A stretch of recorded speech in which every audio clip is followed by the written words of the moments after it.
March 20th, on the way to meet with Terry, sit down, and go over everything for Team Prime. Gotta get this thing right. Yes, indeed. Be dope watch.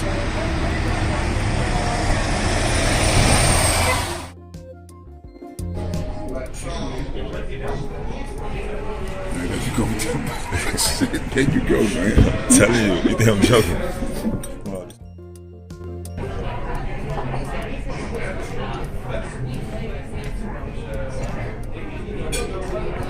Good job. Yep. I'm video recording. Well. How you doing? Abby? Yeah, youth basketball, the state of youth basketball in the metropolitan Washington, D.C. area. You know, we were blessed this weekend to go check out some games up at one of the major gyms in the area, New 24. Man, and just to see the state of youth basketball, where they've become, you have 15, 16, 17-year-old children playing 8th grade basketball, chasing their parents' dream for the most part.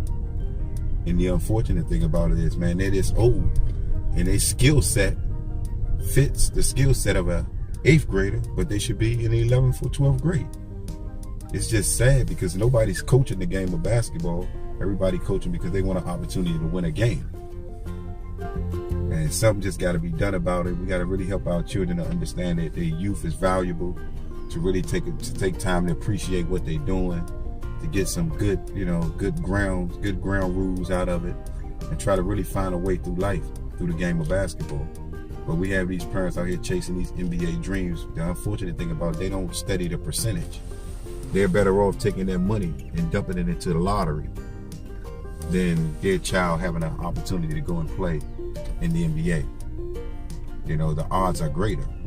And when you begin to understand it from that perspective, I think it will help you to really have your child enjoy the era of youth basketball for what I believe it was all designed for your children to have ability to compete at a high level and yet still learn some valuable life lessons that they can take along with them in the future.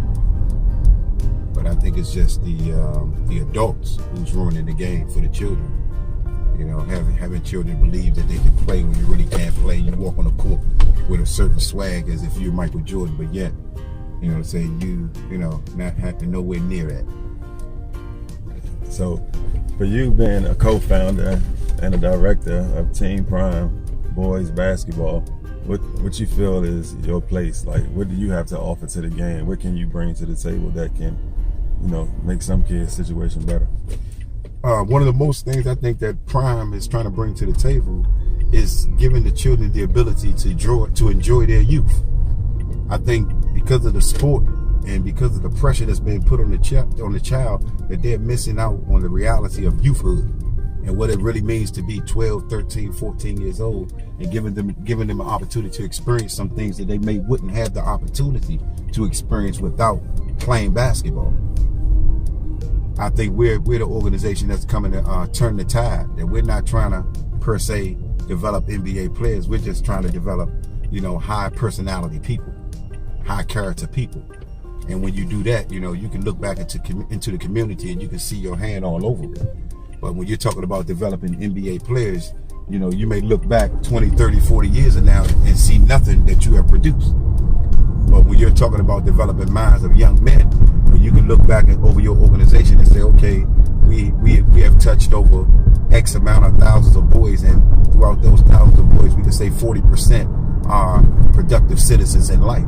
Then I think that's a applaud within the organization within itself, and that's our ultimate aim. So when we say stick to the process, it's not about the process of basketball. It's about the process of life. And sticking through the process of life, it will help you in the process of basketball. Thank you, Mr. Joyner.